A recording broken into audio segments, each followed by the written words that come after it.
बच्चों, आज मैं आप लोगों को अध्याय 7 पढ़ाने जा रही हूँ, जिसका मुख्य शीर्षक है घर की याद। और इसमें अब्दुल कलाम के बारे में बताया गया है कि उन्हें अपने घर की याद किस प्रकार सताती रहती थी।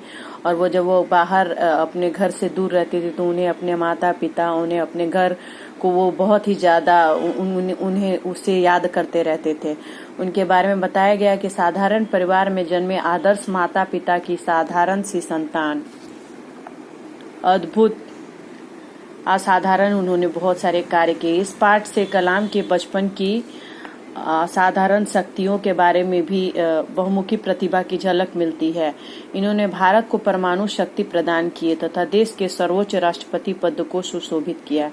आइए अब्दुल कलाम के बारे में हम जानते हैं कि अब्दुल कलाम के बारे में हम जानते हैं। अब एपीजे अब्दुल कलाम भारत के पूर्व राष्ट्रपति, प्रसिद्ध वैज्ञानिक और जाने माने अभियंता का अर्थ यहाँ पे इंजीनियर बताया गया है, के रूप में जाने जाते हैं। उन्हें मिसाइल मैन भी कहा जाता है। उनका पूरा नाम अब्दुल पाकिर जैनुला आबदी अब्दुल कलाम था। उनके विचार युवा पीढ़ी को हमेशा प्रेरित करते थे। उनका जन्म 15 अक्टूबर 1931 तमिलनाडु में रामेश्वर के निकट धनुषकोडी गांव में हुआ था।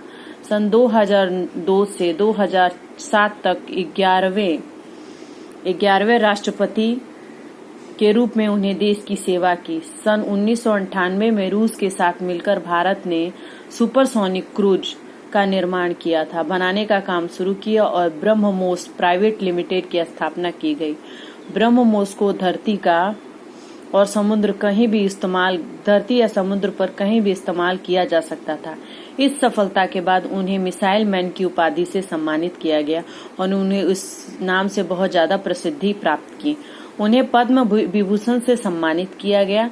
सन 1997 में भारत रत्न प्रदान किया गया उन्हें, और 22 जुलाई 1915 को मेघालय की राजधानी शिलांग में उनका निधन हो गया।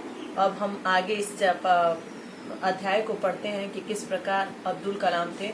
वो अपने घर को याद करते थे।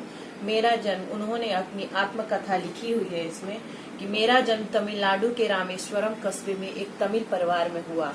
मेरे पिता अधिक शिक्षित नहीं थे, वे अधिक धनवान भी नहीं थे, पर वो बहुत ही ज्यादा बुद्धिमान और व्यापक विचारधारा वाले थे।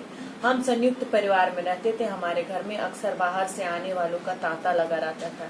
मेरी माँ आशीषीय माँ उन सबके लिए भोजन तैयार करती थी। इसमें बताया गया कि वे तमिलनाडु के रामेश्वर कस्बे में एक तमिल परिवार में रहते थे। उनके पिता ज्यादा शिक्षित व्यक्ति नहीं थे और न ही ज्यादा धनवान थे, लेकिन बहुत ज्यादा बुद्धिमान और व्यापक सोच रखने वाले विचारधारा के व्यक्ति थे।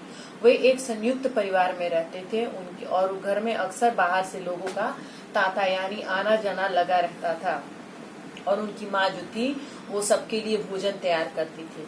मेरे पिता हमारे समाज में आदर्श दंपति माने जाते थे। मैं अपने परिवार के कई बच्चों में से एक था। सुंदर माता पिता का साधारण सा दिखने वाला बच्चा था। हम लोग अपने पुश्तैनी घर में रहते थे। पुश्तैनी घर का मतलब जो पूर्वजों से जो प्राप्त होता है, और या फिर जो पूर्वजों से मिला हुआ रहता है, उसे हम पुश्तैनी घर कहते हैं। यह घर 19वीं शताब्दी में बनाया गया था। शताब्दी मीन्स होता है एक शताब्दी का 100 वर्ष होता है, तो यह घर 19वीं शताब्दी में बनाया गया था। चूने, पत्थर और ईंटों से बना यह पक्का और बड़ा घर रामेश्वरम की मस्जिद वाली गली में था। यानी यहाँ बताया गया कि जो उनके पिता थे ये एक साधारण दिखने वाले बच्चे थे, और जो उनके माता पिता थे वो काफी सुंदर थे, लेकिन ये एक साधारण व्यक्ति, एक साधारण बच्चे की तरह दिखते थे। इनका घर चूना, पत्थर और ईंटों से बना था और रामेश्वरम की मस्जिद वाली गली में वे रहते थे। मेरे पिता को दिखावा पसंद नहीं था। घर में जरूरत की चीजें ही होती थी। मैं कह सकता हूँ मेरा बचपन बेफिक्री यानी चिंता मुक्त और सादेपन में बीता। मैं प्रायः अपनी माँ के साथ ही रसोई में जमीन पर बैठकर भोजन करता था। वे मेरे सामने केले का पत्ता बिछाती और फिर उस पर चावल और सुगंधित स्वादिष्ट सांभर देती। साथ में घर का बना अचार और नारियल की ताजी चटनी भी होती थी। रामेश्वर जिस मंदिर के कारण पूरे देश में प्रसिद्ध है, वह हमारे घर से अधिक दूर नहीं था। 10 मिनट पैदल चलकर हम मंदिर तक पहुंच जाते थे। हमारे आसपास अधिकतर मुस्लिम परिवार थे। हमारे इलाके में भी एक बहुत पुरानी मस्जिद थी, जहां शाम को नमाज के लिए मेरे पिता मुझे अपने साथ ले जाया करते थे। मेरी माँ और दादी घर के बच्चों को सोते समय रामायण के किस्से और पैगंबर मोहब्बत से जुड़ी घटनाएं सुनाते थे। इसमें लिखा गया है कि उनका जो जीवन था वो बेफिक्री में, यानी कि बहुत चिंता मुक्त गुजरा। उनका जो जीवन था वो बहुत ही सादेपन में बीता था। और उनकी माता जो थी वो हमेशा रसोई में बैठकर जब वो खाना बनाती थी तो अपने बच्चों को केला के पत्ता, यानी अब्दुल कलाम थे, उन्हें केले के पत्ते में चावल, सांभर और चटनी परोसा करती थी और घर का बना हुआ अचार भी रहता था। पूरे देश में जो रामेश्वर मंदिर प्रसिद्ध है वो उनके घर से अधिक दूर नहीं था। वो 10 मिनट की पैदल चलकर वो मंदिर तक पहुंच जाते थे। और उनके आसपास बहुत सारे मुस्लिम परिवार भी रहा करते थे। और मेरी माँ और दादी घर के बच्चों को सोते समय रामायण के किस्से और पैगंबर मोहम्मद से जुड़ी घटनाएं सुनाती थी। रामेश्वर मंदिर के प्रमुख पुजारी लक्ष्मण शास्त्री मेरे पिता के अभिन्न अंग थे।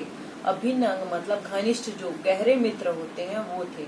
मुझे आज भी याद है वो दोनों अपनी पारंपरिक वेशभूषा में होते थे और अक्सर धार्मिक विषयों पर चर्चाएं करते थे।